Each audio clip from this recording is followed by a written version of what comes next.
आप देख रहे हैं आखिरी चीख शिवा के साथ।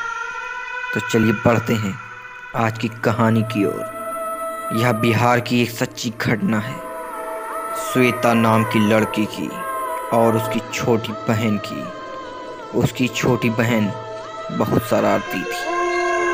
श्वेता को मोहन नामक लड़के से प्यार हो गया था। वह अक्सर कोचिंग से छुट्टी लेकर मोहन से मिलने के लिए एक पुराने पीपल के पेड़ के पास जाया करती थी और झूला झूला करती थी। लेकिन एक दिन श्वेता के पिता को इन दोनों के बारे में पता चल गया। एक दिन मोहन जब अपने कॉलेज से घर जा रहा था, तब श्वेता के पिता ने उसे अपनी कार में बैठाकर एक सुनसान जगह पर ले जाकर उसे जान से मार दिया। कई दिन गुजर जाते हैं, किसी को मोहन का पता नहीं चलता। श्वेता ने अपने पिता से मोहन के बारे में पूछा और धमकी दी कि मैं पुलिस में जाकर आपकी शिकायत दर्ज करा दूंगी।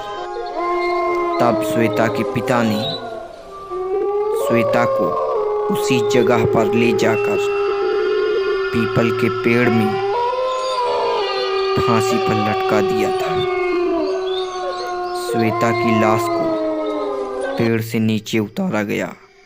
तभी उसकी माँ के सामने श्वेता अचानक से उठ जाती है और बोलती है, आपने मुझे बचाया क्यों नहीं माँ? आपने मुझे बचाया क्यों नहीं?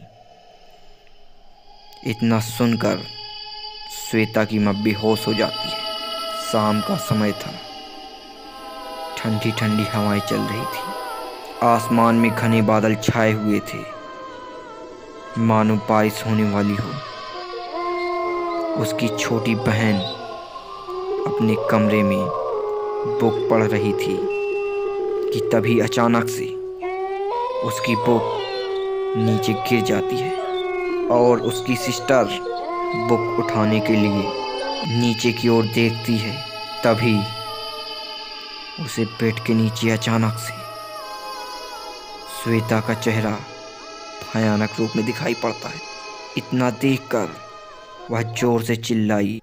तभी उसके पास एक चिट्ठी आती है जिसमें लिखा होता है कि तुझे मेरा बदला लेना होगा, तुझे मेरा बदला लेना होगा। और उसके कानों में यह बात गूंजने लगती है और उस तरफ श्वेता की आत्मा उसकी बहन के शरीर में घुस जाती है।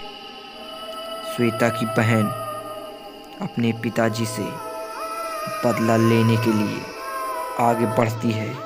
तभी उसके पिताजी उसे बोलते हैं, रुक जाओ, नहीं मैं तुम्हें भी मार दूंगा। लेकिन श्वेता की बहन नहीं रुकती, वह लगातार आगे बढ़ ही रही थी। तभी उसके पिता ने उसे भी गोली मार दी। अब श्वेता और उसकी बहन दोनों की आत्मा उसी पीपल के पेड़ के पास झूला झूलते हुए दिखाई पड़ने लगती है। अमावस की रात थी। श्वेता के पिता बाहर बैठे हुए थे।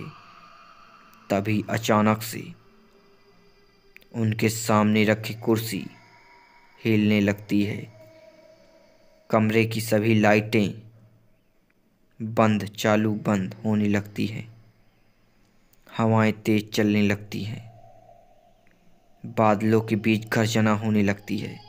तभी अचानक से श्वेता और उसकी बहन की आत्मा उसके सामने आ जाती है।